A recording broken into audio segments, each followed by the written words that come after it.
chat too. There you go. All right, excellent point. Yeah, so we are recording this first meeting of the Peer Respite Soteria Summit Planning Meeting. And we just kind of did the basic overview that hopefully will be in the first meeting recording too. And also, if there's anybody, Kathy, who might want to take notes, you are so welcome. And anybody else who just generally takes notes, then you could pull them. Kathy, all praises. Thank you so much. Yeah, hearts to Kathy. So, okay, good. I get nervous. So I'm going to take a pause, and maybe this would be good to, for everybody to take a pause. I'm going to put the native lands map in the chat, and maybe Kathy could walk us through that part. You need to hear that. So I won't say that I'm walking us through anything, but after the last meeting, where I hadn't been thinking about the land acknowledgement and hadn't prepared anything, and and Grace's map was very helpful in sort of like, helping remember some things. But I found afterwards, just reflecting, that I just sort of said whatever was on the top of my head.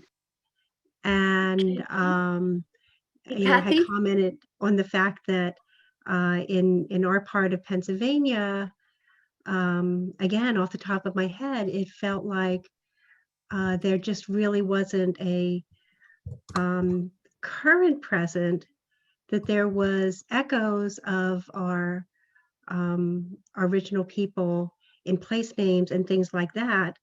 But I really didn't feel as connected as when I go to sort of other parts of the country where it's very integral. And that led me to be very curious and to Google and to look at different things and remember some of my American history of some of the terrible things that happened in Pennsylvania in the 1700s and the 1800s, but also to find this wonderful group. I have not connected with them, but they are in eastern Pennsylvania, which is probably only, from where I'm moving from in Montgomery County, like 50 miles, the Lenape Nation of Pennsylvania. And it has all this information about this nonprofit organization dedicated to increasing awareness of the Lenape history and culture, created to join members of the Lenape Nation with anybody else interested in continuing the development of the language and culture of the Lenape people. The Lenape Nation in Pennsylvania is active in the revival of tradition and community. And we encourage partnerships among people and organizations to foster cultural, historical, and environmental education and preservation. And I just felt, yes, that's it. Like I don't have that heritage. I don't have that knowledge. I don't have in my circle of friends, people that I could pull in to think about what would be an appropriate land acknowledgement, or even to know of the people of Pennsylvania if a land acknowledgement would be something that they would welcome. And so, like with many of the things, I think the traditions and culture and values and ethos of many of the different alternative things that we've all been involved in, that tell us to ask the people involved. And I feel that last time has led me to find people here that I can ask and maybe have that conversation. And and Grace talked about the dream for the summit, like my dream for a land acknowledgement created by and created with local partners would be a beautiful thing. So I feel like I'm on this journey towards something that would feel good and would feel comfortable. So I don't have a land acknowledgement offer right now because I feel like I'm in that beginning part of the journey. So thank you so much, Kathy. So we're international here. Some of you from other countries may not know, but there's a movement going on in the US for people to start opening meetings with acknowledging the indigenous people whose land we're on, some of which was formally ceded in treaties, some of which was formally ceded but in treaties under duress, some of which was just taken and is not officially properly done. There's all kinds of ways, many of which the original peoples were forcibly removed and genocide happened and many things. And the peoples and the cultures from have continued. And so we're inviting anybody who wants to say where your name and where you're from and the indigenous people on whose land you are, and the and any group or yeah, any groups that you're connected with that would be that you want people to know that you're bringing this network in informally or formally. And I'm going to put all of that in the chat. And if you're on the phone or for some reason can't see the chat, we'll walk you through it together. Grace, I just want to clarify when you say any group you're connected with, because that all came at the end of land acknowledgement. So she's, in case you misunderstood, she's talking about any group that you are currently working with, like I work with Rethinking Psychiatry. So any organization, not necessarily a Native group that you're working with. And also your the pronouns that you use for yourself, whether you use, I use she, her. So let me walk through it, and anybody could do any parts of it or no parts of it. So welcome everybody. I'm so excited. My name is Grace Sylvia. I live in Portland, Oregon, on the west coast of the US. And this is the traditional homelands of the Clackamas Confederated Tribes of the Grand Round, Cowlitz and Multnomah peoples, many of whom are still here. We're also the city with the ninth largest population of urban Indians.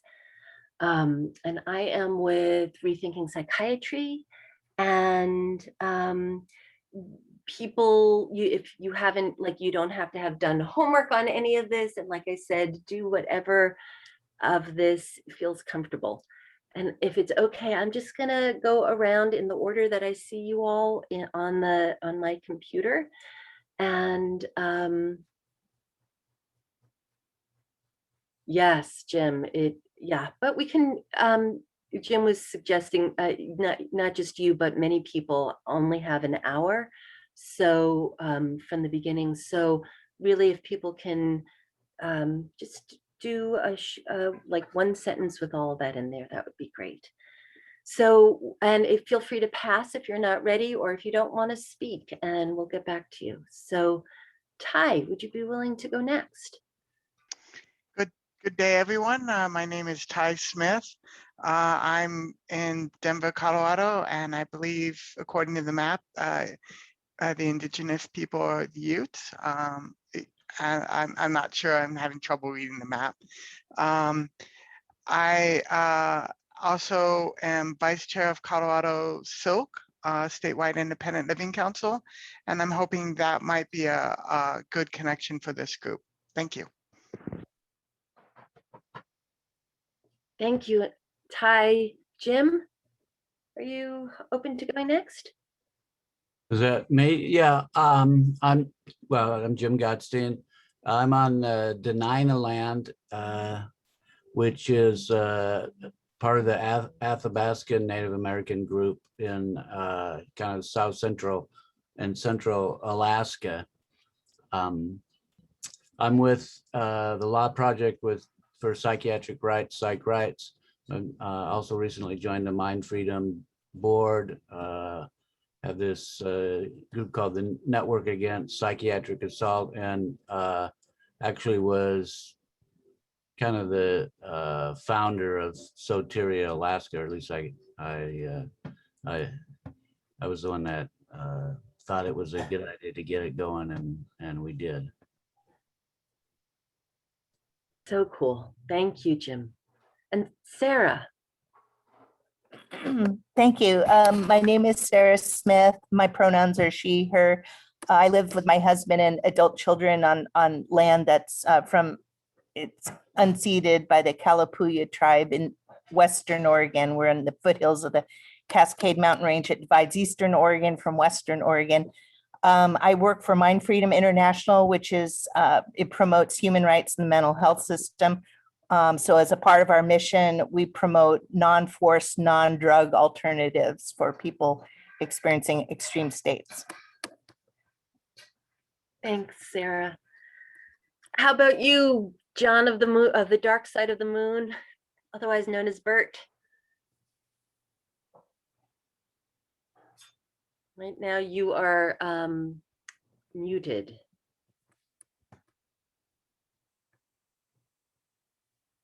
There you go. Okay, so I'm Bert Mooney from, well, I currently live in Spokane area, so there's a Spokane tribe around here, big Indian reservation not too far from here. And anyway, I'm a former resident of Soteria House. I lived there. I was, I think, one of the earliest, youngest residents, so I was 16 3/4. I came back when I was 21 and 25 and went through some 7-day trips, if you will, finding out who I am, and voice hendrix was a key part of that. So anyway, I'd like to contribute in any way I can, because like the original documentary, this young lady said there should be Soteria houses on every block, like Starbucks. I don't think Starbucks existed then, but I had it at Starbucks. So Awesome. anyway, I'm here to help in any way I can. Hi, Bert. Yay, thanks, Bert. Ken? Hi, everyone. I'm Ken Blatt. I'm living in the West Hartford area on the Massapequa and Mohegan tribe lands. And I'm a therapist. I'm on the board of Advocacy Unlimited, which is the only peer-run organization in Connecticut. And we hope to, at some point, be quite involved either in a peer respite or Soteria. Thank you. Fabulous. Thank you. Yatsik. Good morning. This is Jack Hockett. Yatsik is my formal name, but I also go by Jack. I'm in Salem, Oregon. He, him, his. And our land in the Willamette Valley has been occupied by several tribes: Kalapuya, Santiam, Tualatin, Yamhill, Hunchuyuk. Yeah, I always struggle with that one. Akmute, Mary's River, Mohawk, Winfley, and Kalapuya tribes. Thanks. Thank you. Jen. Hello, good evening. Hello, me, Jen. This Jen. Yeah, Yes. hi. Jen Killian from Soteria Network UK in Yorkshire, and I think there might have been some Anglo-Saxons and then some Romans and then some Vikings came here, but I haven't got it on a map. But we're Northern Yorkshire folk here, and Soteria UK is working towards setting up a Soteria house here, setting up local local groups to work towards either setting up a house or something that we're calling Soteria at home, but we're still developing that. And just to let you know, we've just had confirmed that Bob Whittaker is going to be speaking at our next webinar on the 17th of July. So as soon as we've got the stuff out, I'll send it to you and you can join. Okay. Wonderful. Thank you. Yay. Avrami, would you do next? Okay. Hello, everyone. My name is Avraham or Avremi. I am from Israel. I'm married. I have 6 children. I start I start all this career 17 years ago. I had a spiritual or psychotic, how it depends you want to call it, experience. And then I started to learn. Today I am a psychologist, and also I'm writing a PhD on alternative hospitalizations, and also, of course, Soteria. And in Israel, I was from the beginning. I was one of the people that opened the first and second Soteria homes in Israel, and I also was I had managed the first, not managed. I was never mind. I worked in Soteria for a couple of years in Israel. Wow. Thank you, Abraham. Jennifer, are you up for introducing yourself next? But you're muted.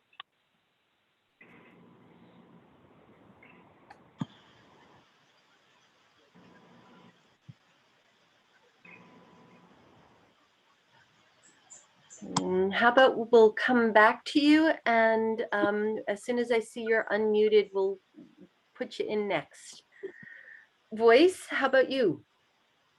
Oh, okay. I'm voice Hendrix. I'm not sure, but the original peoples of but I'm right now in not Minneapolis, but St. Paul, Minnesota. Actually, it's interesting. It's been a family problem for me that I think my grandmother was from one tribe, some tribe, I think, either from somewhere probably in the South, but it's not clear. The family doesn't talk about it. One of my sisters made it clear. Then on the hendrix side, which is my father's side, there's also that connection too, but it's and even on that side, it's not clear.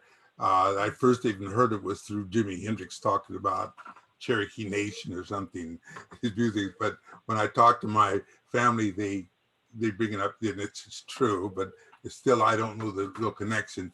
And it's that's one of my, at some point, plans to go and sort of try to look this stuff up. Again, I'm voice Hendrix. I'm the original Soteria. I worked at the original Soteria, and like I said before, I've been pretty much in every position at Soteria. For the first year, I was general staff. Then after that, I was the part of a combination of what's called senior staff, me and another female person. And then at 2 years, I became the house director. And then at the third year, I became clinical director because we brought in Emanon, which was a replication of Soteria to show that it could be replicated. And I was the overall, both of those. And then later we included another program that was looking at using the ideals of Soteria, but in a broader sense, the community, try to a way of avoiding going into the mental health system at all. And then at that point, I was over a fairly large organization. And then at the end, I was executive director of the project when Alma, Emma Min, who was the principal investigator, went to Alaska and became the director of mental health of the state of Alaska. Then I became the executive director. Thank you, voice. I want to say one little sentence that in Israel, me and Professor Pesach Lichtenberg were all the time arguing who is the voice of Israel. That would be interesting.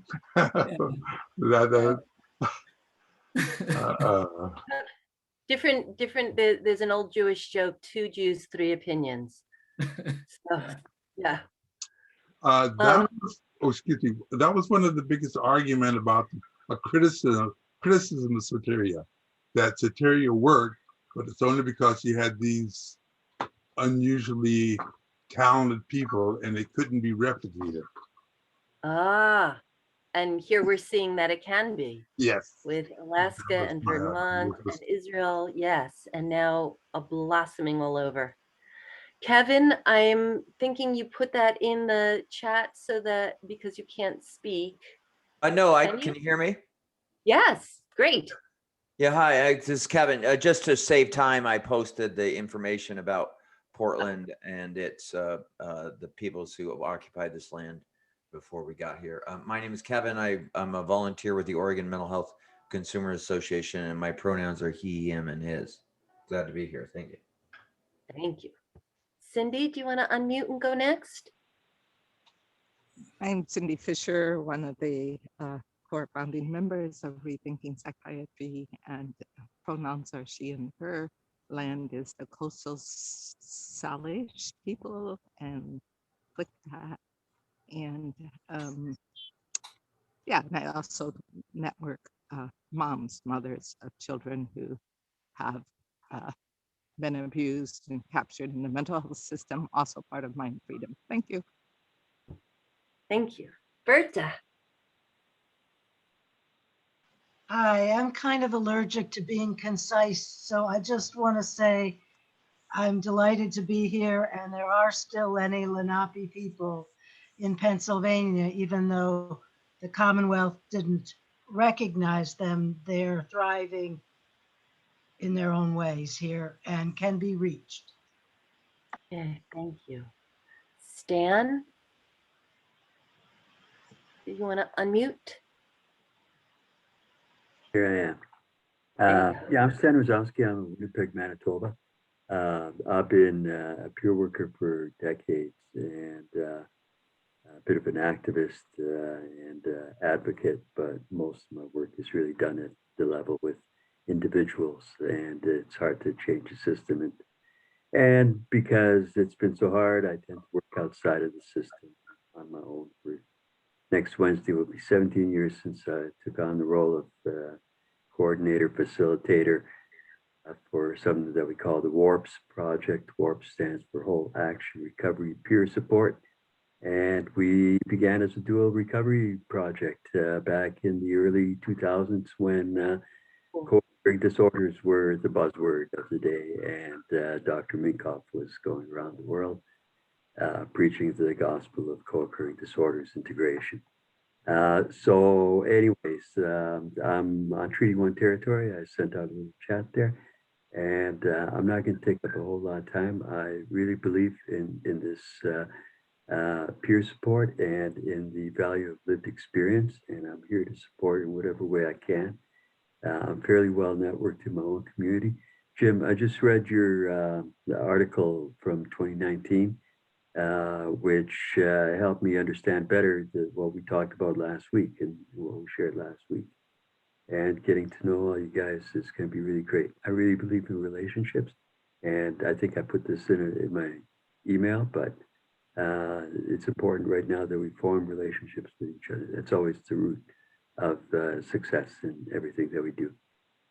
Thank you. Have another chance later, I'm sure. Thank you. Kathy, do you want to introduce yourself? Unmute. Me? Oh, okay. I wasn't sure if there was another Kathy on there. Kathy Laws, I'm a family member in Montgomery County, newly retired from, paid employment, but still very active with a number of different initiatives. And with Berta and a group of folks in Eastern Pennsylvania, we're really hoping to bring peer respite to the community sooner than later. And the idea of having this toolbox and people that we could go to sort of help us is really a blessing. So, Okay, thank you. Kim, would you unmute if you want to? Sure.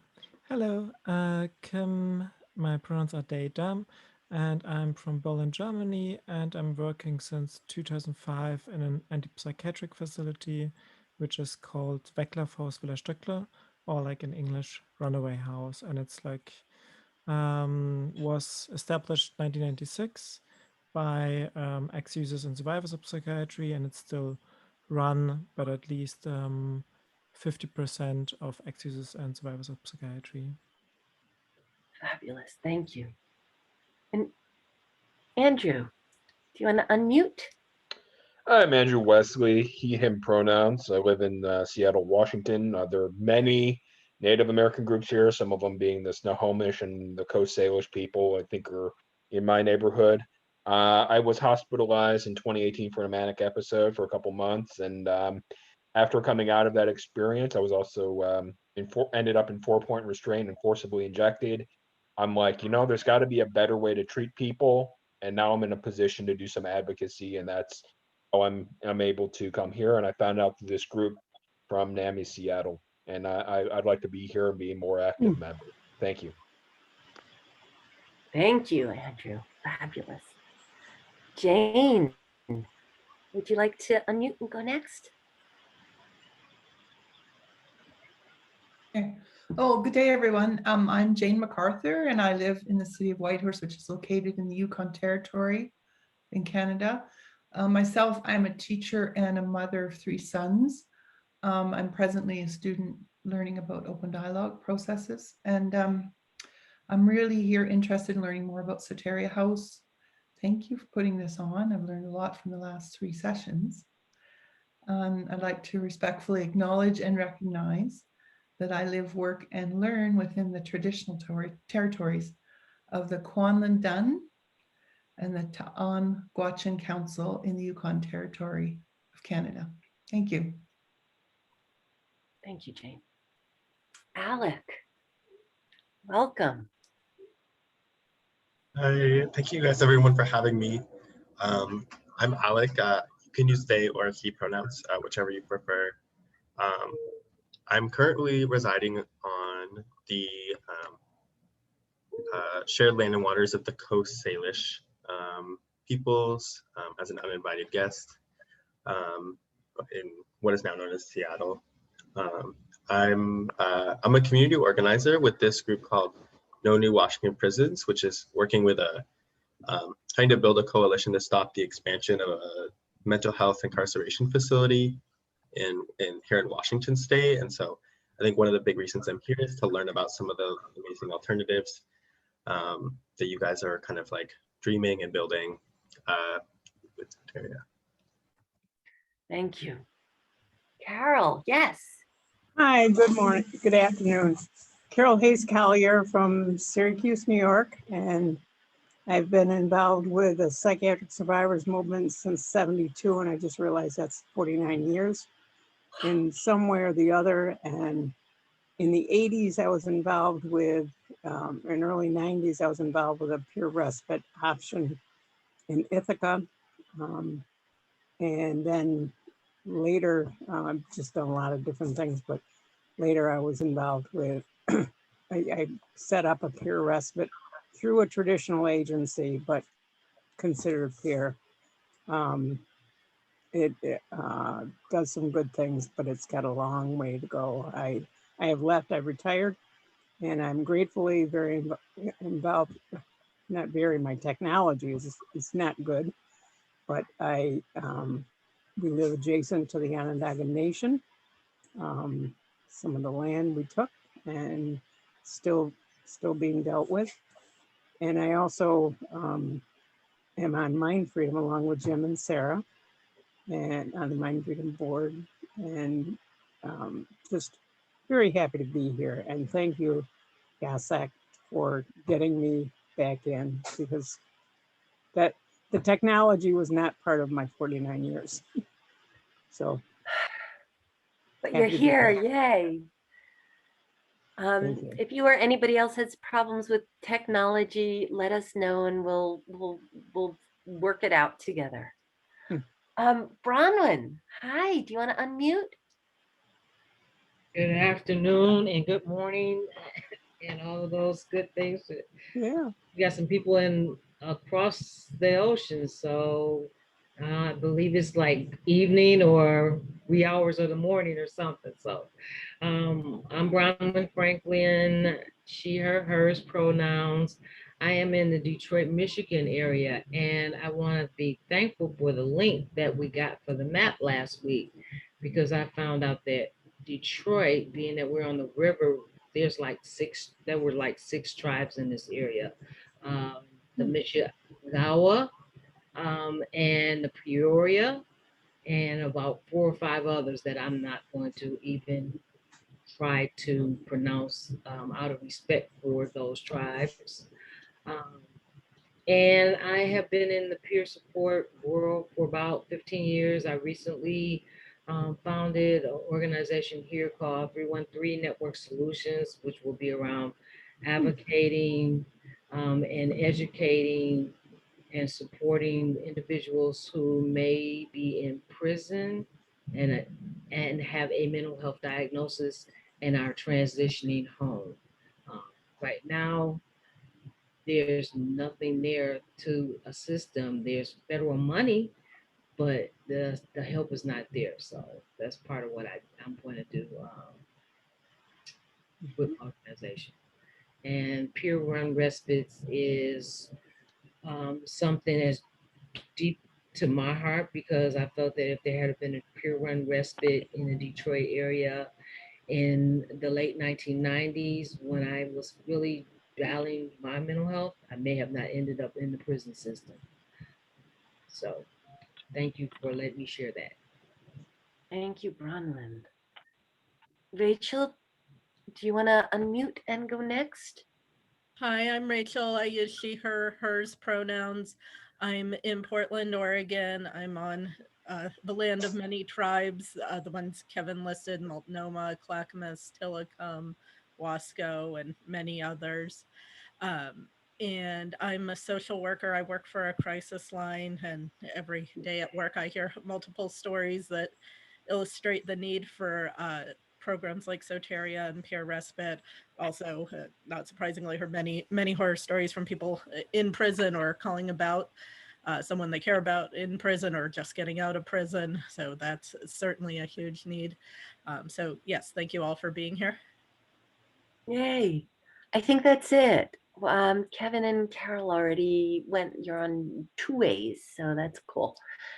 I am wondering if anybody has anything from previous times that you want to revisit, or if we should do some brainstorming together about what comment?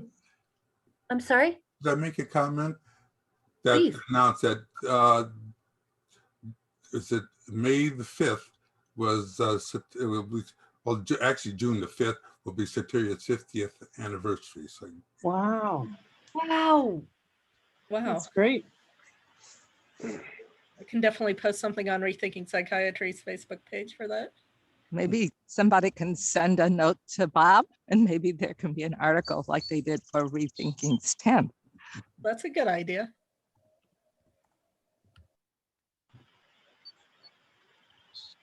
So cool. So 50th anniversary of the original Soteria founding. so that would be actually the June, May 5th. It's that Independence Day. Think about it. Thank you. Which was a Monday. You remember it? Yes. Yeah, I remember walking in the building. It was the first day that we actually all met at the house itself, the official opening of the program. Hmm. Very cool. So is there anything else from previous times or any other kind of announcement, or should we talk about possible, like just a brainstorm of possible workshops, panels, speakers, what we'd like to see, what we feel we need to see at the summit? Maybe you can say in like one sentence or two sentences what we had in the previous sessions, and then we'll go on from that. You mean ones that we've already talked about? Yeah, like in 1-2 sentences what we talked about and what from what we want to go on from now on the talking, on the conversation. Avraham, would you be willing to do that? Because I did a little bit in the beginning and I'm not sure which other things you're meaning. I don't remember all. I was and I didn't was in the whole meeting. It was only one meeting from 2 meetings. The last one, the one that you weren't able, you were at the first and not the second. Yeah. So that was a main thing that we got to from last meeting was the three tracks that I talked about. So the idea of having it work to 3 goals, getting the word out to new people, having a place where people involved can talk, and then giving the tools and resources for people who want to bring it. Okay.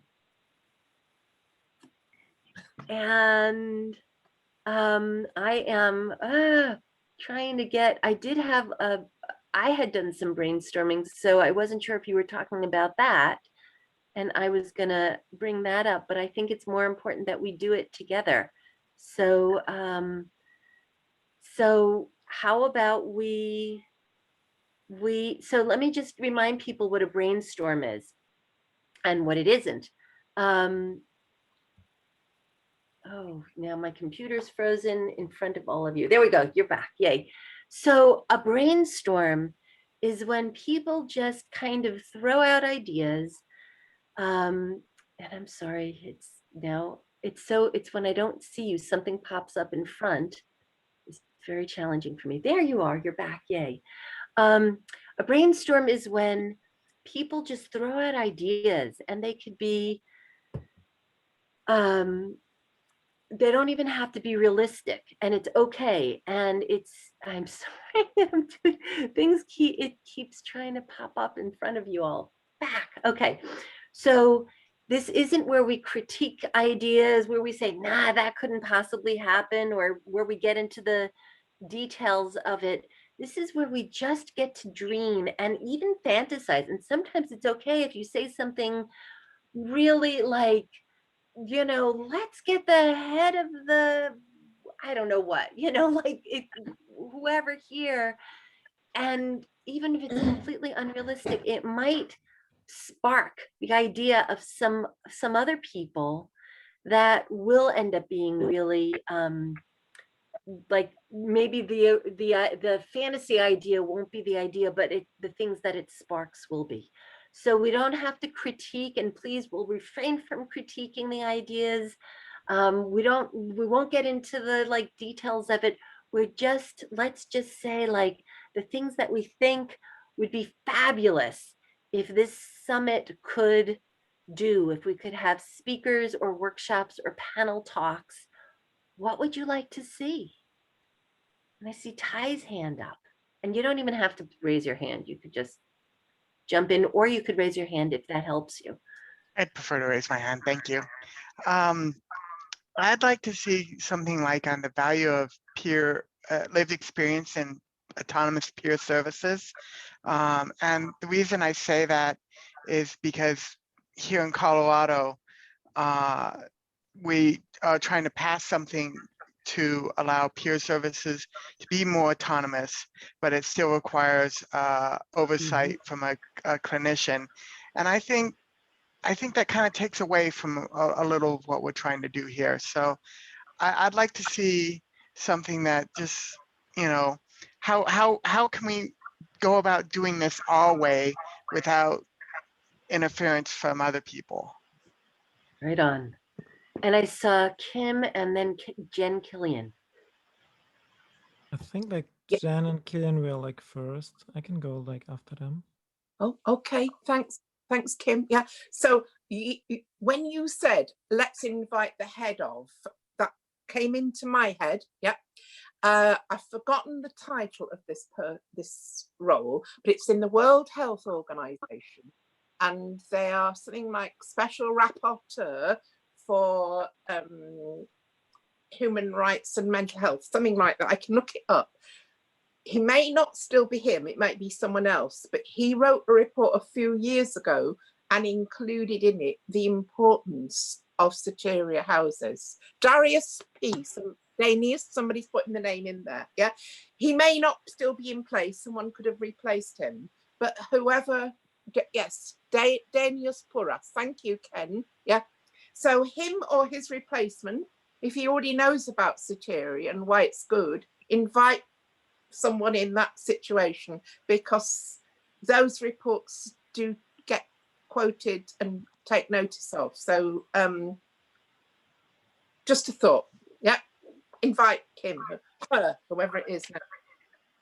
Thank you. So Kim and then Andrew, I see, and Avraham. Yeah, I was just like wondering, because you said the summit is going to be in August, on which date it's going to happen. And then also I just wanted to point out on like that the UN is gonna publish a report on the 10th of June of like good practices for like alternatives and right-based supports from around the world, not only like so north centered. And also Danius Puras, he's not anymore in charge, but they're actually at the moment they're like the handover dialogues between him and the new special rapporteur, which is Twy Lang. And she's gonna change her focus from mental health more to like prevention of HIV and like youth-friendly services. So she's definitely not gonna like dig as deep into these topics as Danius was doing. But the handover dialogues which are happening at the moment, they can also be watched online, and I can post the link in the chat. And the next one is going to be on July the 15th, and it's going to be about right-based alternatives. And also like I will also speak there. Wow, wonderful. Thank you. And then Andrew, I think Andrew was next, yeah? Yes. So I really like Soteria. I'm still reading the book. I haven't finished it, but I think it would be a good idea to get some academics from some universities or some people from hospitals to go there. A couple reasons. One, I'd like to see some of the Soteria methods implemented in hospitals, right? Some sort of change.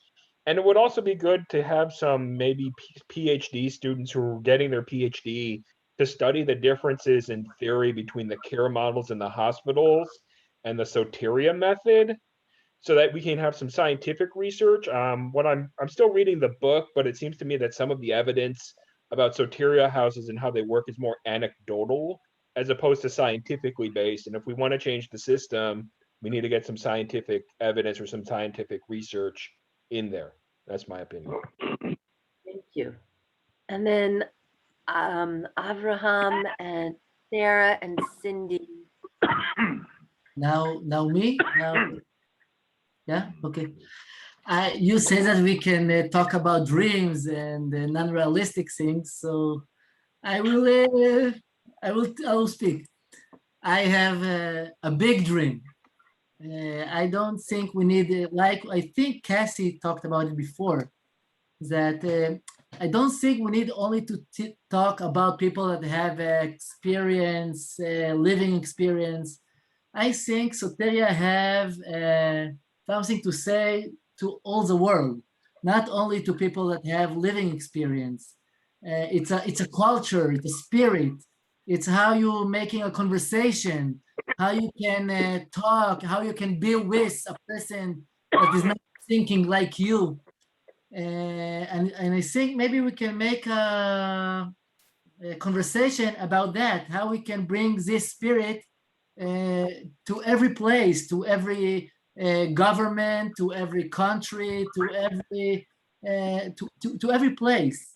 Like I think that the first model, not the hospitals, they are still in the concept of dictatura. They think that this one people is strong, he's a psychiatrist, and he's saying what everybody need to do. And then some of models came another step to a Democrat, that we can get choice with in a democratic situation. But I think still democratic places says that people that have a psychotic history, they cannot choose.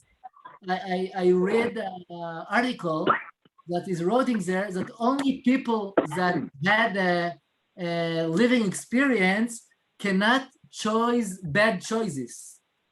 Every person can choose for himself bad choices. I can choose to smoke. Nobody can tell me not to smoke. Also, if the doctor will tell me that I will die from smoking, but I can choose to smoke. But if I have a psychotic history, then the doctor will not let me. He will tell, I will choose for you. And so your idea is to have a workshop on bringing Soteria to the whole world for all kinds of issues. Yeah, and how you manage, how you can, because I think everybody is afraid. Everybody is afraid from the other. Everybody's saying, not only everybody's saying that the other is psychotic. How is thinking like that? If he's thinking different than me, so he's psychotic. And everybody's afraid from the other. And if we will bring the theory of being with, I think we can bring it to all the world. Lovely, lovely. And there's some interesting things going on in the chat, and I can't look at both, but I'll also maybe include those in notes. And beautiful. People are trying to capture this idea. So thank you, Avraham. Cindi, and then Sarah. Sarah, and then I'm sorry, Sarah was Sarah was next. Yeah. Sarah, and then Cindi, and then Ken.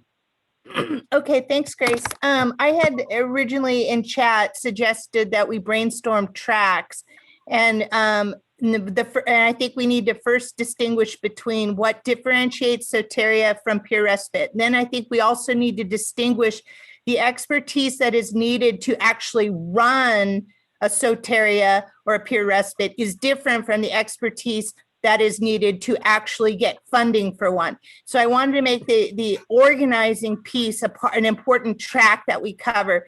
And the organizing piece to me is you have to learn to work effectively with government, private, and publicly funded mental health agencies, and you have to work with mainstream advocacy organizations. In the United States, mainstream mental health advocacy organizations primarily consist of family members and peers, many of whom have really bought into the medical model, which is fine, but they don't see it a priority to have non-forced drug alternatives. So there's a big education and a big organizing piece around that. So I want to see a track around that. The other thing I want to push back a little bit on Abraham's comment, or Andrew's comment, excuse me. I don't think there's a lack of science around the Soteria model. I think there's a lack of ability to publish the science. I think Dr. Lauren Mosher had a very good placebo-controlled study around the Soteria model, but because of the influence of Big Pharma, he couldn't publish it. So I just wanted to cover that. Then I think we need a track on deinstitutionalization. I'm glad Bronwyn's here, because in the United States, mass incarceration levels in the United States are higher than anywhere in the world.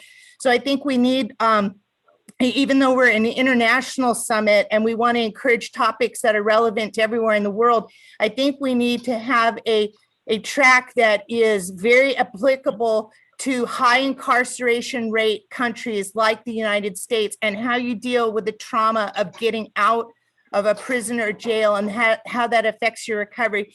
Another thing, a track we need, I think, is dealing with the harmful internalized messages of being disabled, because the psychiatric survivor movement and the peer movement has worked so closely in the United States with the disability rights movement. There's a lot of internal dialogues about what is a disability and how to fight for rights if you identify with disability. I think not all of our children who are in the mental health system identify as being disabled, so our tent needs to be big enough to handle a variety of self-identifications, and then how that affects the Soteria, because if you are delivering services in a Soteria to people who have internalized that they are disabled, you're going to have a lot of different responses, or the efficacy of the Soteria model is going to be much different for that population of people. I think Soteria, I think Susan Masante and people in Soteria, Alaska can vouch for the fact that if you're getting people who have been in the system for 10 years, you know, that it's much different than treating people or providing a sanctuary for people who are having a first-time episode of psychosis. So I would say that we need experts on deinstitutionalization and experts from within the disability community to present different ways or frameworks of putting like disability, physical disability, psychosocial disabilities. So that kind of a track I would like to see. That's all. That's all. Thank you. Cindi. Yeah, Sarah always speaks so articulately, and so I mine's know, going to right? be thoughts. I would like to see perhaps highlighting a particular institution, in this case, Western State Hospital, to show how our systems will fail and fail and fail and still persist. Western State Hospital has, because of its danger to staff and to patients in the state of Washington, it's the state psychiatric hospital. It was defunded by Medicare, and Medicare will not fund it because of its dangerousness. So they lost $53 million a year. They also were decertified by the Joint Commission. They never got state certified because those regulations would be too strict. But after they were defunded, they were decertified. And most people think they're closed. They are still very active. My son is there. He's on the discharge list. The same things that they were in trouble with before they got defunded and decertified are still there. And as Alec talked about, they've now snuck in a bill of $618 million to add another hospital, and they haven't dealt with the current culture. So I'd like to see something highlighting just how, I don't want to use the word diabolical, but I will. And then the other thing is talking about alternative ways of creating a community house outside of the medical and mental health system, like calling them transition houses for people who have been incarcerated. Because in this particular Soteria, it would have to be people who had been locked up, you know, the one I'm thinking of, but that's a whole lot of folks, whether it's in prison or in a hospital. So when it's a transition, there's far less restrictions, and you still can, you won't get as much money coming in from the state, but then alternative ways to fund or work outside the capitalistic system to fund would be the third track. Sweet. Not track, but idea. Yeah. So we have Ken Stan, I wanted to add a few, and then Jane and Ty. Carol's So also, Ken- and Thank you. Carol. I'm sorry, who? Thank you. Carol. Carol. Oh, Yep. Carol, where do you fit in? I think you fit in after, maybe after Stan? Okay, great, whatever. All right. Hi, thank you, Grace. My dream is to, it spills on what Avraham said, Ty, and what Cindi just said, and stands on the shoulders of Sherry Mead, which is to redefine Soteria as a school, as a place that's within the community. Sherry concept of intentional peer support was to be part of community construction and outside of the medical system entirely, that it was not tied to the medical system. So the dream would be have a Soteria school that is supported by communities via their taxes because they want it, which puts a tremendous emphasis on why would they want such a ridiculous thing. Tremendous emphasis on education, that they should want it. It's like a special school. There are schools in each community that are supported by the taxpayers. Usually they stop at 18. I, in fact, explored this idea with some legislators and some school officials. They were quite interested, but there is no funding for after school age children up to 18. But so if it's going to be for the community, in the community, run by the community, then it should come from the people supporting the community with whatever state aid or state functions monies can be obtained. So that's part of the concept, outside of the medical system entirely. Thank you. Thank you. So in case people don't know, in the participants list, I can see the order of hands. So keep the hands up, but that's where I'm going off of. And then just when people are actually raising their hands like on the screen, then we just have to remember where they fit in. So Stan is next.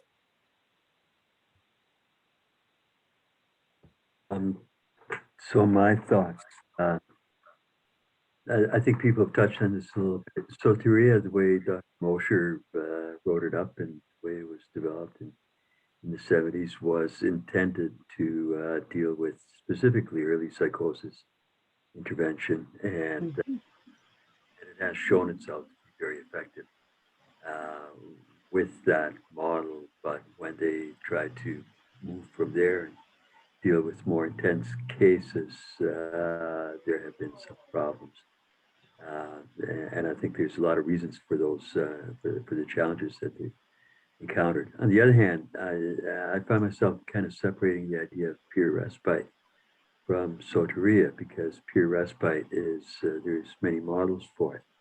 You know, I've been doing a whole bunch of homework over the past week, and I did a search in my computer for Soteria, and I found it in my open dialogue file. And I guess in the early 2011, 2012, I was becoming aware of these different things.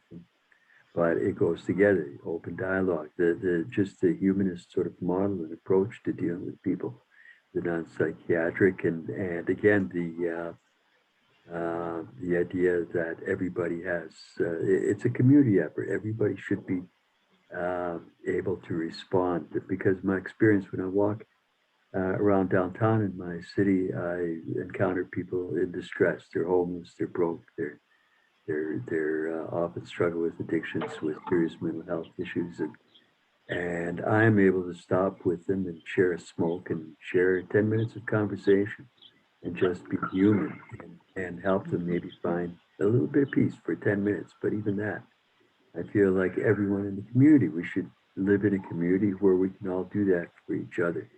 So the idea of turning this into something broader, but then, you know, we have to be careful, because Soteria is an established model with a 50-year history. So can we now take this and expand the horizons, broaden the model, or make some alterations to it? I'm also an AA member, and even though the book, the big book sucks the way it's written and it's dated and sexist and all these other issues, you know, but we don't want to change it because it works, right?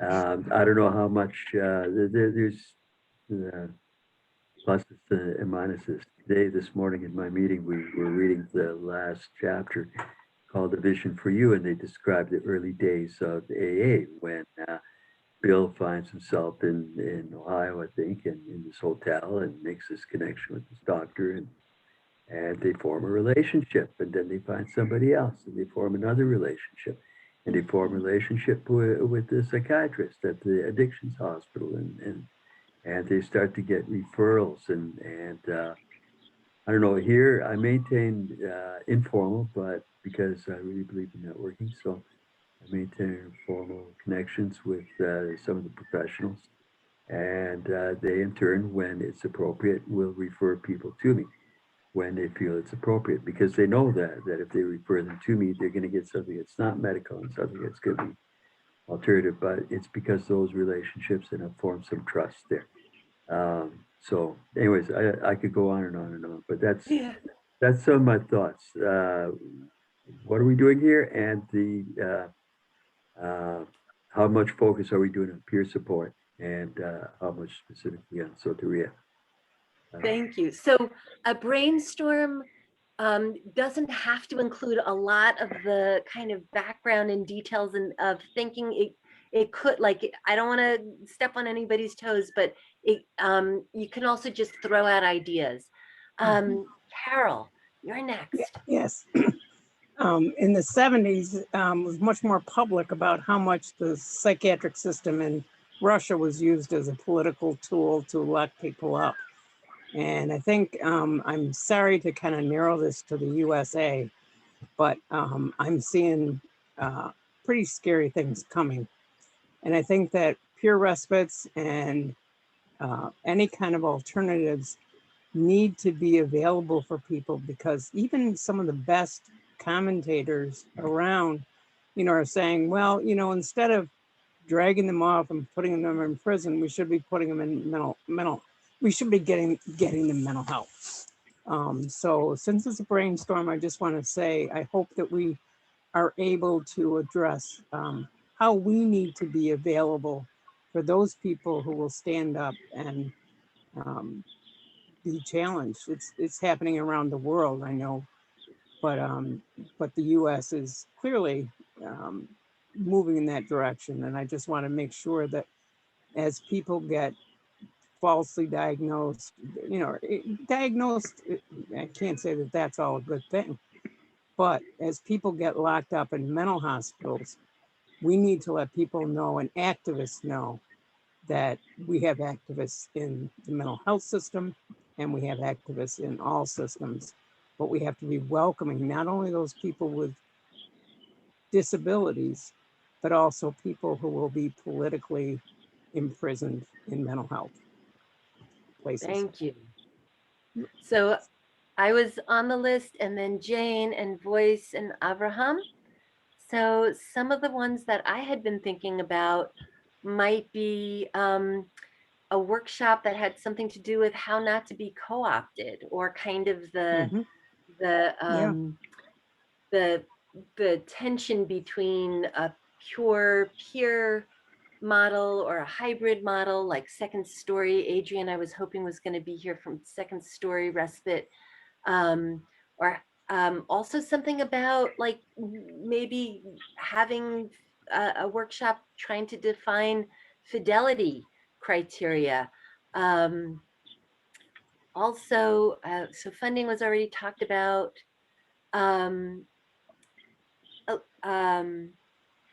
Maybe a workshop on how to create community support, how to build the community power. And do you go from trying to go from like the top down and get legislators and like that, or do you want it, like, how do you find other people grassroots on the ground? People mentioned funding, but we have people in this group who have experience with grants and maybe could share grant templates, and people like Kevin who have been working with like how to build government support for funding. I would love to see a panel on former residents speaking. I think that would be, and I've heard that from other people.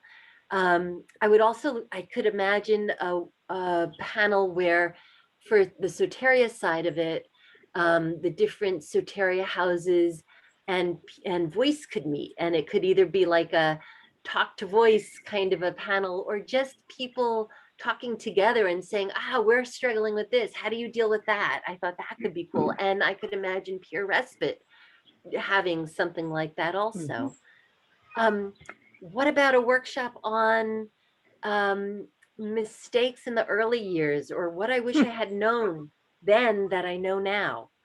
I think people could learn a lot from that. And then, was it Ty or Andrew that was talking about research? But so, yeah, Lauren Mosier did a lot of research. I'm sure there's a lot of research on peer respites, but like there's somebody, a guy named Travis, who was interested, who's from a firm that creates evaluation of programs. So we could continue doing that. And Avraham is doing his PhD on evaluating Soteria, and lots of folk like there. Maybe there could be a workshop on bringing in like adjunct kind of models, like Stan mentioned intentional peer support, and open dialogue is being folded in with both, I think, Israel and Vermont. And Vermont talked about something called NAPI, which is like alternatives to psych interventions.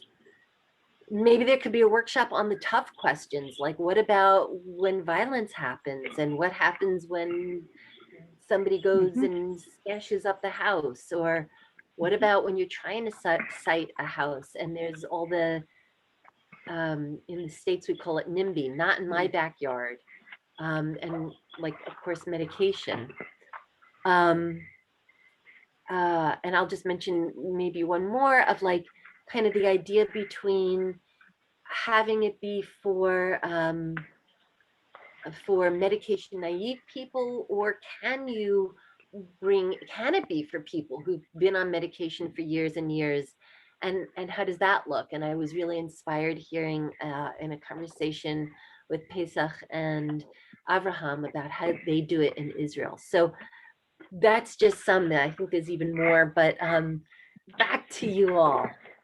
So I'm gonna unfortunately have to head out pretty soon because I'm have brunch plans with a friend. But one thing, and I'm not sure this is necessarily something I can commit to, because as I've said, I may be out of town. I might be visiting family and friends back east when I at this time. But I was thinking of doing something about crisis services and crisis lines. Like my dream would be that there could be, a seamless way to just contact a crisis line and have the, admission to a peer respite program or a Soteria house go very smooth with, smoothly with minimal red tape, and that would be my dream. So I think maybe something about crisis lines and how they could be integrated into the service. Cool. Yes. So amazing. Yes, I have to head out. Thank you so much, everyone. It's great to hear everyone's thoughts and passion. Thanks so much, Rachel. Thanks. I will plan to be here for the next time. Thanks. Take care. Thanks. And then we have Jane and Voice and Avraham. Hi, I think it would be really interesting for a lot of people who sort of get spit out of the system or are struggling to get out of it, that a discussion or some ideas, a brainstorm group around what a person can do about their mental health labels and diagnosis that get thrown at them while they're in prison, and the forensic psychiatrist and then that label just sticks. And so every professional afterwards just automatically takes that label and deepens it. It doesn't seem like anybody really questions it or reflects on it. So just, are there ways to challenge this, or if the person disagrees, which I think invariably they usually do, that they can have an effective way, a bit objective sort of way to change the records or to challenge that, or even their medical diagnosis. So just some thinking around that and brainstorming if anybody's been successful in that area. So are you saying that you would like to see a workshop on that? Yeah, like just during the summit? people Yeah, okay. talking. Yeah, yeah. Isn't that what we're sort of throwing out? Yeah. Yes, yeah, I didn't know whether you were saying like, actually, but right now I'd like to know about that, but yes, thank you. Voice, you're next.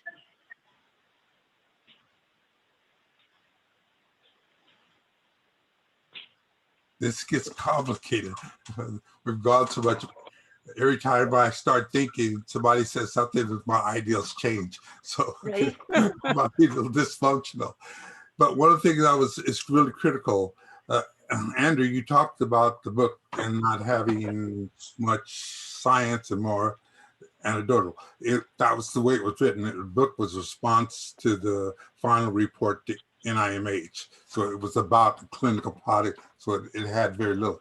Soteria, in terms of science, in terms of research, there is very little other programs that had come anywhere close to Soteria research. Lauren published at least 200 articles in all the major journals. He had control of the Schizophrenia Bulletin, which he published constantly on what was going on there. The other part of it, there's a lot of other researchers coming in involved. The interesting part at the beginning of the study, you had a lot of participating and a lot of really critical input. As it becomes political later, you get the resistance to the study. So it gets complicated, very complicated. And pretty much the APA, National Psychology and Psychiatry, American Psychiatry, the APA would have, every one of those for that 10 to 12 years of Soteria being active, we presented all of that. So all of that is out there. The problem is that's why Soteria never doesn't go away, because you can't hide it. The problem I see is much larger. Research. What is, when you say science and you say psychiatry, what does that mean? Because you have an area of study of science that's built on the concept of understanding mind. If you ask a psychiatrist what mind is, he can't tell you. You have science built on something we know nothing about. So the whole issue is complex. So when you start talking about looking at Soteria in that context, it gets complicated. The other problem I've had for about 2 years, back about 5 years ago, I spent all that time reading neurology, especially the folks who are looking at consciousness. And what I found was really interesting. As you read these really interesting, trying to interpret what consciousness is, you get these really wonderful, complex issues. But when each one of these, when they ask about what is schizophrenia, suddenly you get psychiatry. All these complex new things they're talking about disappear. And suddenly you get the threat, and I think it has to do with the threat of the industry and pharma itself on science. So I think science is timid. In this area, I don't think you get good science at all, especially with nowadays, if science itself is being co-opted in the universities by the corporation. They own the building, they own what gets published and stuff. So it's complicated. Yeah. So I think we need to sort of, how do we talk about this? And I'm not sure how that we put this in the context of what we're talking about now, but I think it's important.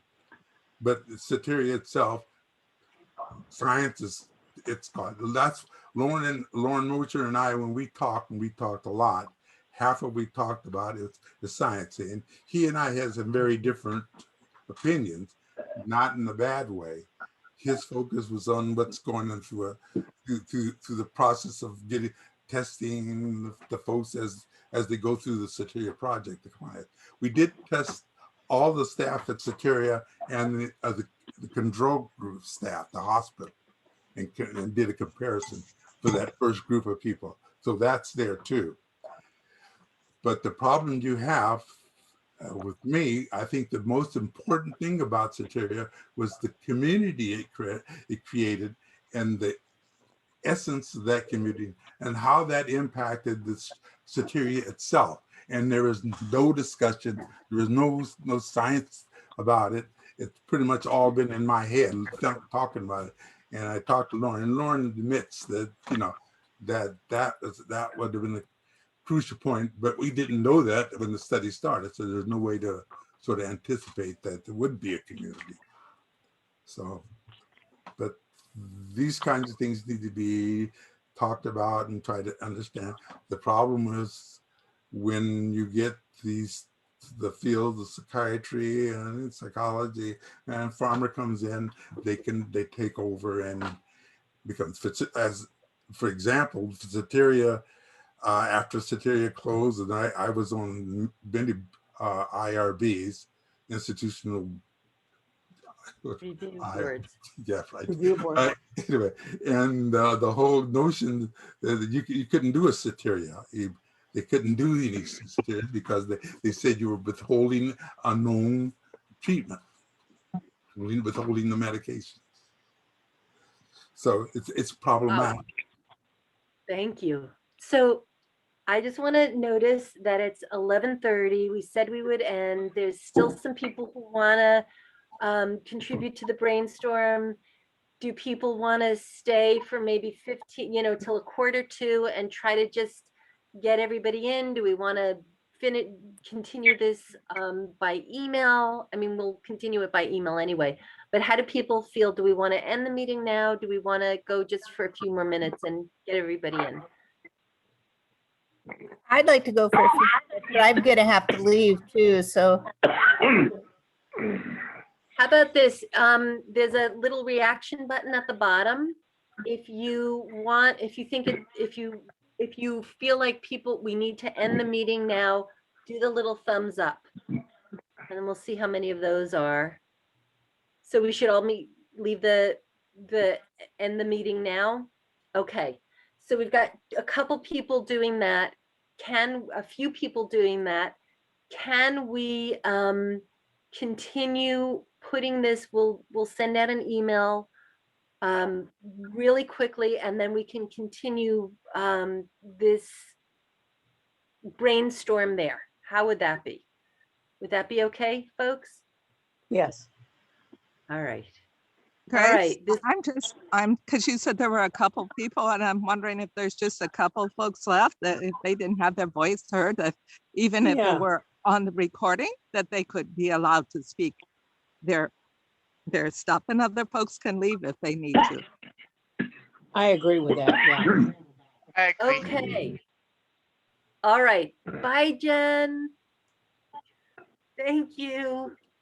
We lost Kim, and there was a third one. Okay, so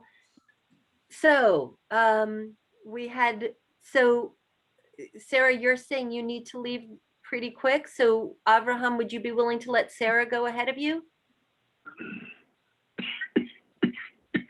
Thank you, Avraham. Thank you. That was sweet of him.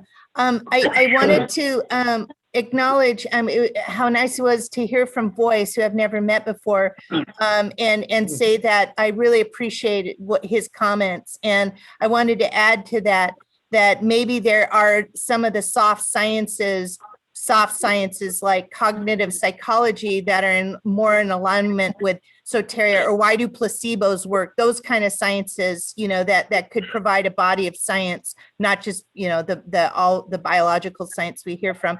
The other thing I wanted to say is Jane brought up something good. What about people who are trying to reintegrate into society, but they are dealing with a mountain of paperwork and they don't agree with the medical documentation, and reversing your diagnosis is nearly impossible. It is nearly impossible, but I have been in communication with some people who have done it successfully. So maybe giving a platform to one or two individuals who have taken on the system phenomenally to reverse a diagnosis and reverse iatrogenic harm might be a really good track, because I think it falls under the umbrella of reintegration.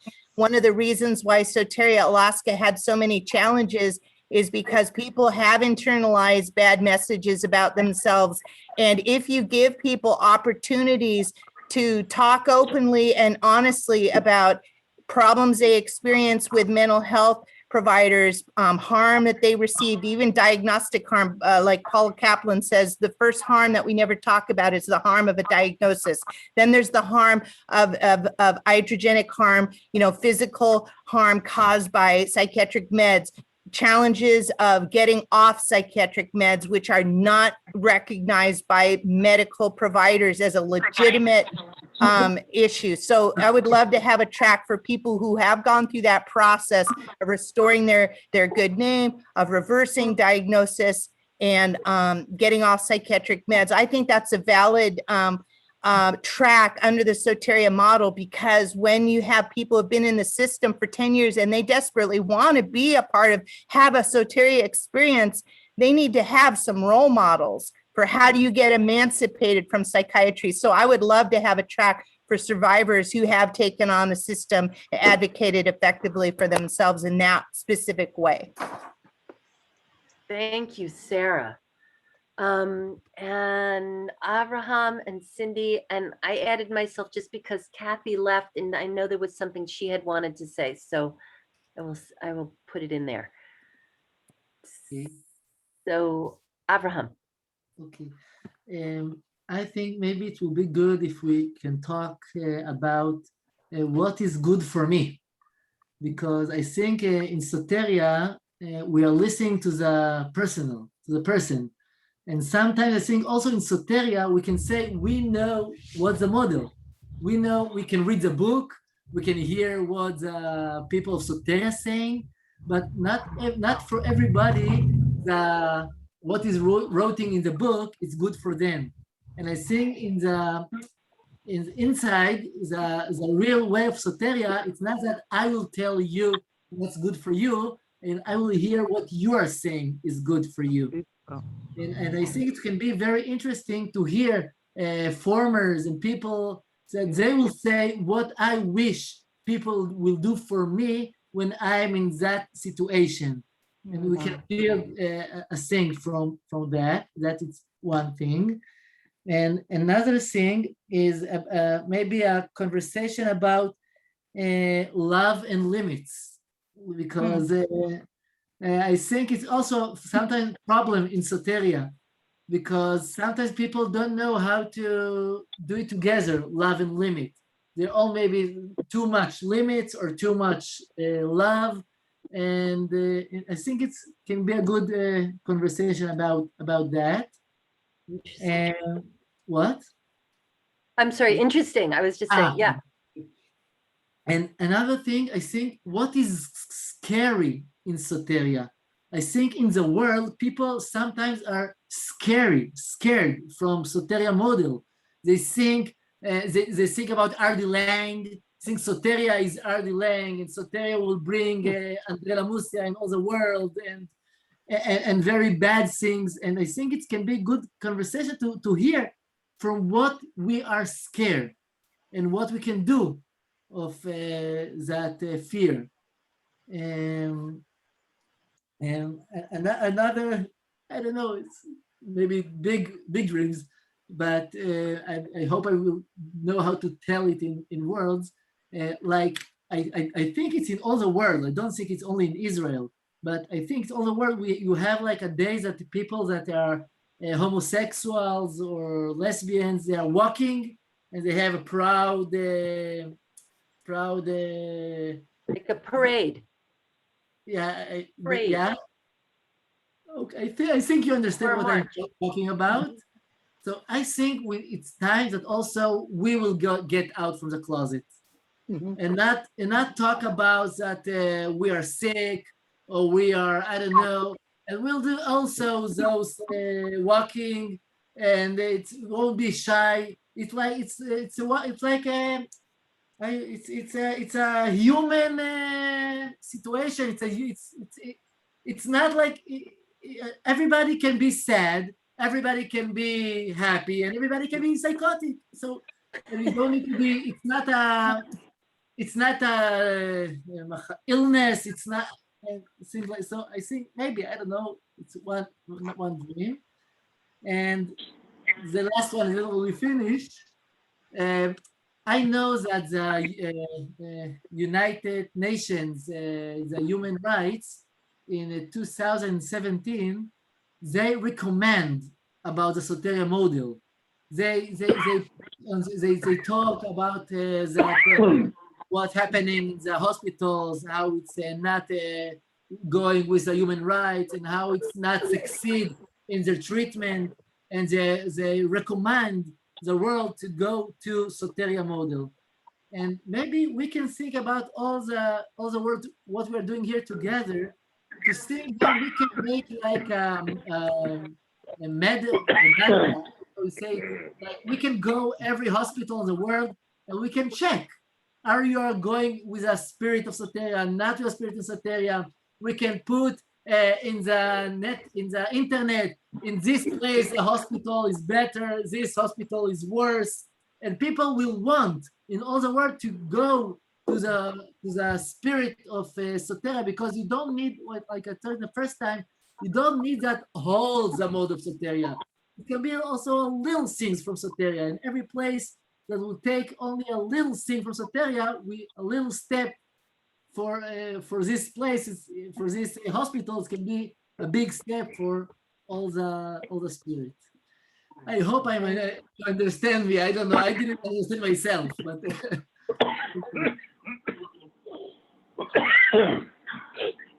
Thank you, Avraham. Cindi. Yeah, along the, Rachel's line of response on the phone and that, to look at the different models of first, I should say second responders. We call them first responders, but the second responders, like instead of the police who will be there, because the first responders are the family and community. But looking at models beyond the police, actual psychiatric withdrawal, I don't know, resources and people who are doing it, so folks can sit together and talk about that. And I forgot what the other one is. So there were three. I kept trying to do it, but that's okay, because I really love the idea of rating hospitals according to their compassion and empathy. Go ahead, next. Thank you. Voice. Get used to turn this mic on first. There's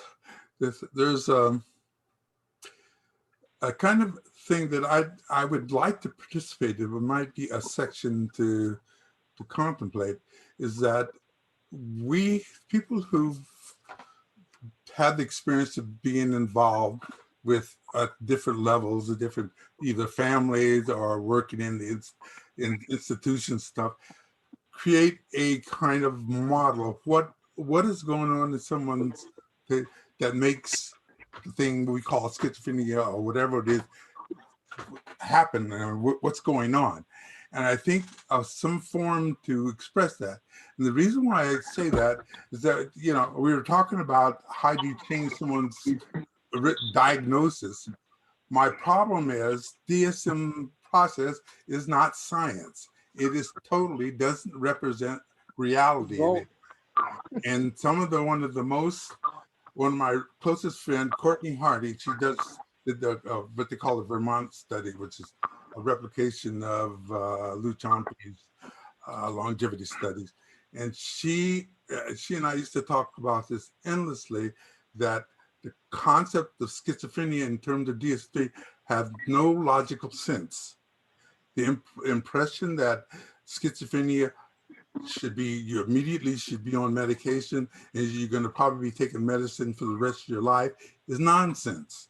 If you look at any longevity, the studies show that it doesn't have. The Chomsky saw once over 20 years, people who had the diagnosis looked like the normal population, and almost none of them are taking medicine.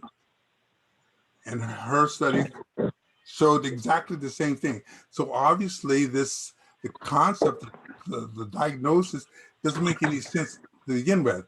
But this is what all treatment comes to, especially the medical model has to do with this concept. For example, when Soteria first started, if you were diagnosed that you went to the hospital and you got diagnosed with the symptoms of schizophrenia, you had to diagnose schizophrenia. By the end of Soteria, if you went in the hospital, you got the diagnosis of schizophrenia, you weren't schizophrenic till 6 months later. So what does that mean? You're not, you get the bug, the flu, you don't have the flu immediately. You get 2 weeks later, it's a flu. It doesn't make any sense. There's no logic to it. So the problem with all the research in this field and all the science in the field, it doesn't make any sense because the whole process doesn't make sense. But like I have a sense, when I was doing Soteria, I had sort of a vague idea what is really going on. It's probably illogical, but I think we should talk about those things, and maybe we could come up as a group at a better understanding what is going on. For instance, I think when we think of the hunter-gatherer, thousands of years ago, they had the same symptom type, but it wasn't medicalized, and it was told, and it had some purpose within that structure. If you look at looking at the research and stuff that looked at what we call the medicine man, those characters in those societies, there's studies have shown 80 up to 90% of those people experienced something close to schizophrenia while they were young. What does that say? But those people are large in those cultures as adults, but as kids, a young group, what does that mean? And at Soteria, because when my undergraduate, my first degree was in American Studies, and in a lot of my classes, we talked about this kind of stuff, and I always try to make it make sense at Soteria. And a lot of what was going for me, and this had a lot to do with my education. I talked about the Ubuntu, Black Studies thing, where that had clearly made sense in terms of what was happening at Soteria. We were creating each other by our interaction. The Soteria community was a thing because of the way we interacted with each other. And in the modern society, that has no value at all. And I think we have some forum where we can talk about an alternative way of looking at the process.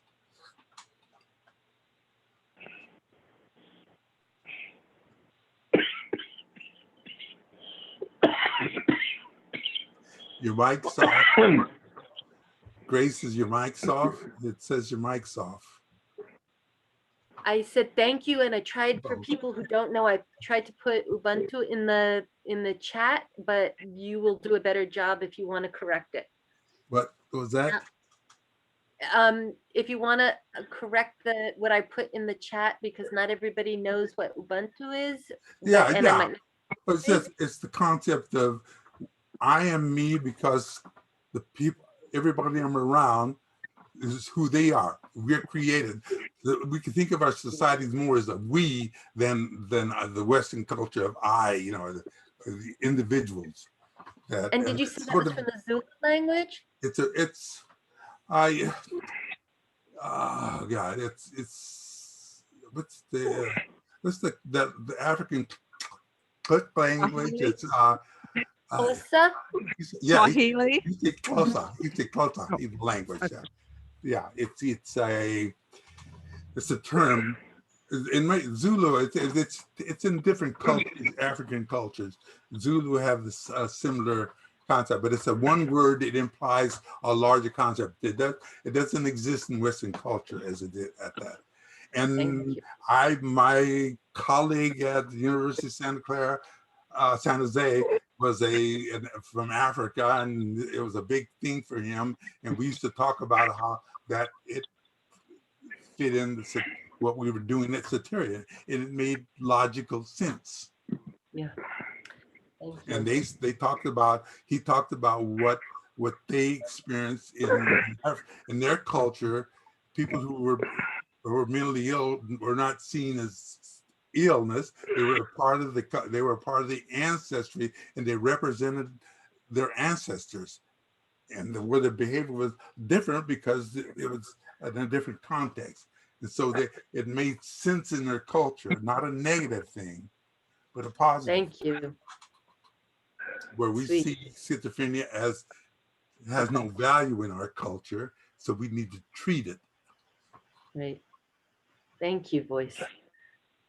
I wanted to put in from a conversation I had with Kathy, who had to leave earlier, that she was really looking forward for the summit to be a place where she could invite legislators.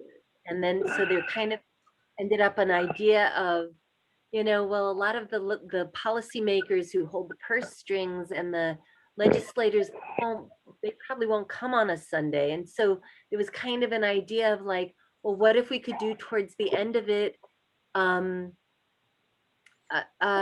few like policy days for policy make, like kind of the world legislator day of Soteria, and it could be like workshops that people could join during the week, during regular business hours, that could be presented and geared towards policymakers. Why it's cost effective, why it's long term, why it's short term, all of those things. So that was an idea she had, and I wanted to make sure it got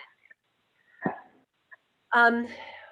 People who've had your, like Bert and Kevin and Bronwyn, I just wanted to make sure, since you're not visually on, if there's anything that you wanted to add before we end.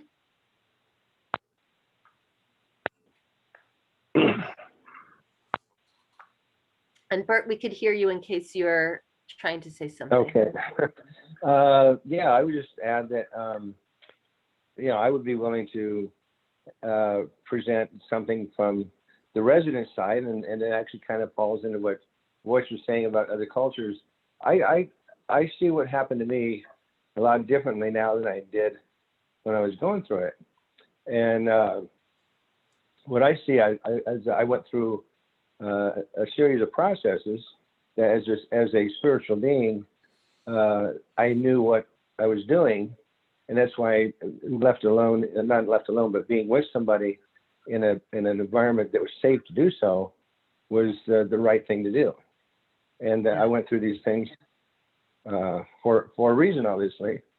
And the Western psychiatry looks at it as a psychotic break. And that's what they call it. I had a psychotic break. I was diagnosed as schizophrenia. I didn't know that I was diagnosed until I read the book.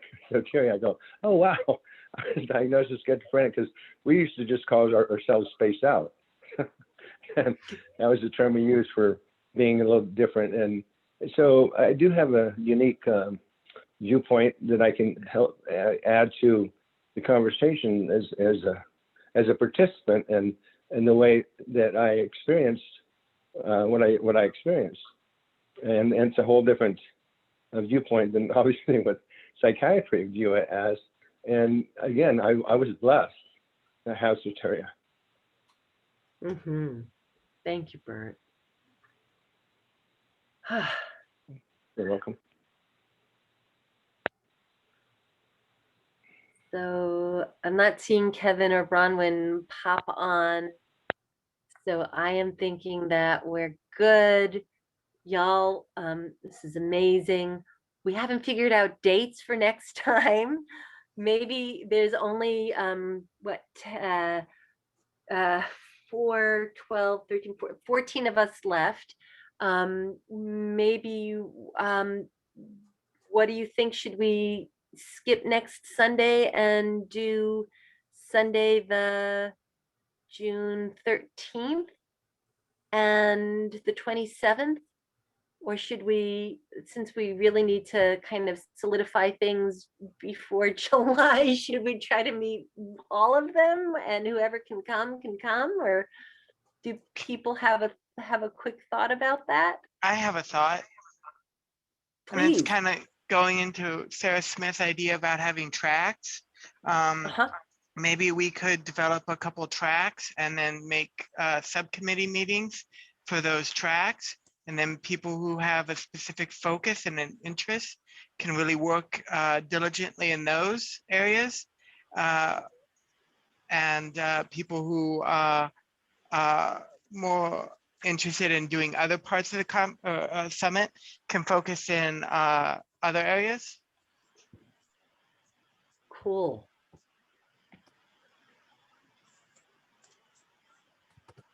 Anybody else? When should we meet next? How should we organize? I need to go, so I'm saying goodbye to everybody. Thank you, Avraham. Thanks. Good night. Sweet Good dreams. It's late there.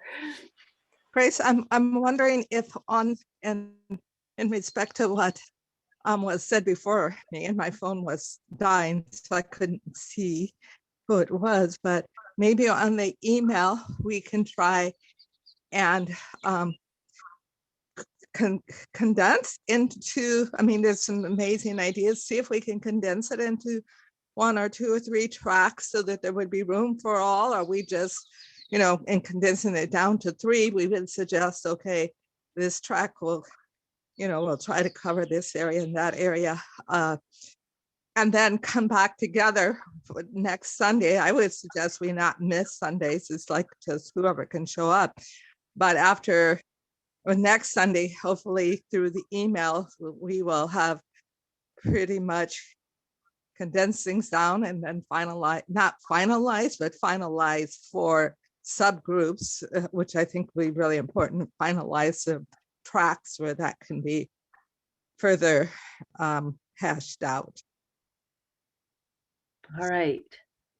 Do people, so I'm hearing from Cindy, meet next Sunday, but also via email, jumping on Ty's suggestion, trying to figure out different subcommittees. You want to show us, yes, that you think that's the way to go, meet next Sunday, or no, or I see Carole, voice, Stan, Ty is a yes. All right, let's try it for next Sunday. Let's maybe I will I'll just put out the emails saying for next Sunday, and then we could talk further about it in the emails back and forth. Hopefully we'll have a big flurry. Hopefully everybody's getting the emails. Sometimes it's coming from Rethinking Psychiatry. Sometimes it might come from me. And then make sure to hit reply all, so everybody gets the email back. Okay. Okay. And then if some of you condensers, Cindy, what? If some of you folks that have that big picture and can visualize it into a topic or a track name, just throw that out there in the email and what you might envision, what pieces might go under it, so we have something to work with. I'm not a starter. I'm a one that can go in after folks have kind of put the bigger piece of what they think might work for a track. For tracks or subcommittees. Cool. I have a question. When is the Israeli presentation going to happen? I think I hope June 20th. Oh, okay. For some reason, I was thinking it was to be this Sunday. Okay, got it. No, we're good. All right, everybody, you all are amazing. Thank you so much. This is amazing. Just before you go, Grace. See you next week, I hope. Bye-bye. Grace, just before you dash off. Bye. Should we have a drive somewhere where we could put documents and share things? Can you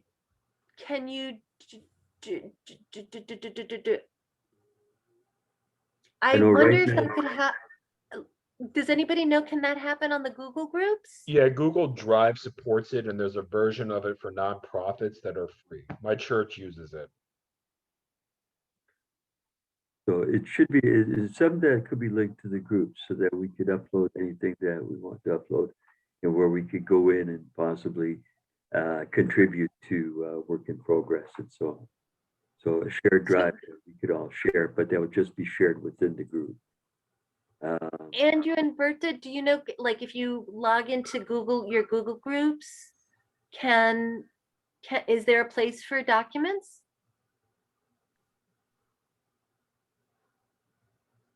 You're both muted. I There you could. go. Berta, I'm actually you're- looking that up, but I know there's a Okay. nonprofit version of Google for, yeah. Not too sure. I looked on the groups, but I didn't see any connection to a drive. But I think that a drive could be set up, a spot on the Google Drive, because we're in the Google system. That there could be. What about? Okay. So it's like OneDrive or Dropbox. It's just a place where we could all put documents and where we could all access them, and we could make changes. The changes are tracked, anyways, it might be helpful. I had a few things I'd wanted to share, although I don't know if they're necessary, but What about also just replying all with an attachment? well, that's one way. That's one way that we could get that material out there. But I think if it was in a drive somewhere, it would be easier to access than through people's emails, eh? So, because I did find some things, and by going through the email threads, I found a few things that people had sent. And I think if we had a network drive that was somehow linked to the group, then we're going to have spreadsheets and things, right? We're going to have even this, what we're doing now, these tracks, right? Should be kind of spreadsheeted out, or at least put into an Excel sheet. And then we can contribute our notes to those things as we go. Well, that's a great idea. All right. Let's make that happen. Who's more techie, like Andrew and Bert, I think. Yeah, Grace, if you log into Google accounts with the group email address that you're using, try go to drive.google.com, and it'll may show you a dashboard, and you may be able to share documents there. I think you have like 5 gigabytes free or something like that. Okay. Cool. And if there's any videos, we could put them up on the Rethinking Psychiatry YouTube channel and make it private for the group. So you don't have to use gigabytes on that. Yeah. Yeah. Cool. Thank you. Thank you, Nice Grace. to be here, y'all. All right. So if Stan, if you have feel free to be in touch with me and we'll figure it out, because I'm a little tech phobic. Bye, I'll everybody. figure it out as I go. And I'm hoping that you and I might catch up sometime. Yeah. Last week or something. So we'll see. I did send you an email. It took me an awfully long time, but yeah, it would be nice to catch up with you. Awesome. And I'll respond on that. Yeah. Okay. See you guys. Awesome, Thank awesome. you. Takes me a while too. Grace, I've got a question about saving the chat before you go. Yeah, we've got it. Is that okay? We should have it. It should be in the But this is just kind of a technical question. Like usually when I save the chat, I haven't saved a lot of chats, but usually when I save it, it just goes to my documents somewhere and I go and find it. But there's no, like it says, I want to save it on my documents on my laptop.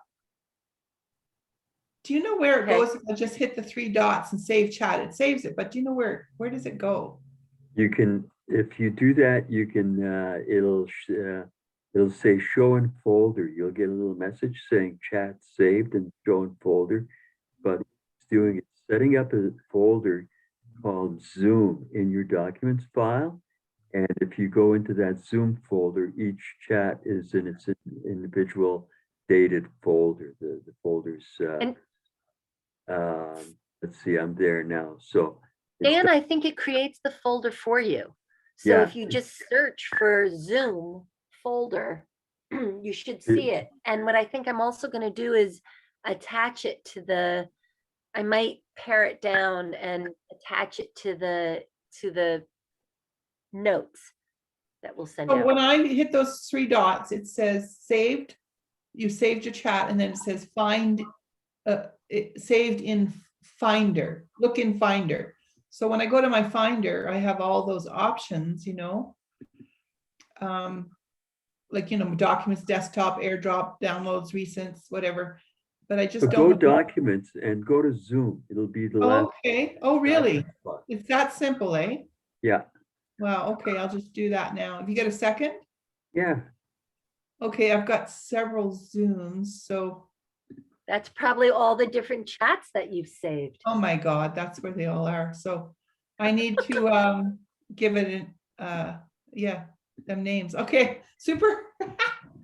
I'll usually go like after this, I've created a file for this project. And so I'll go and drag that into the project folder out of the Zoom folder. I'll do that after we're done.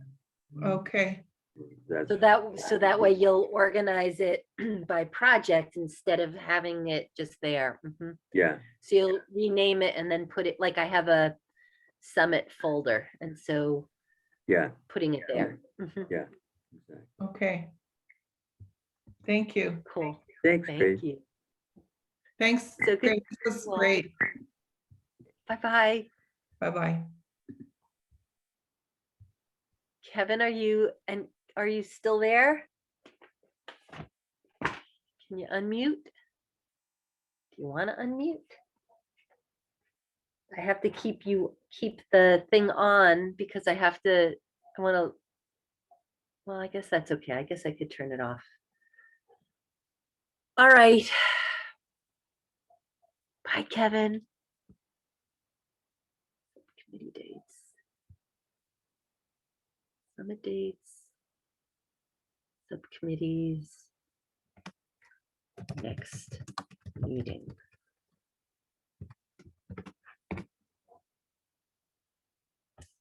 Now I will end. Bye.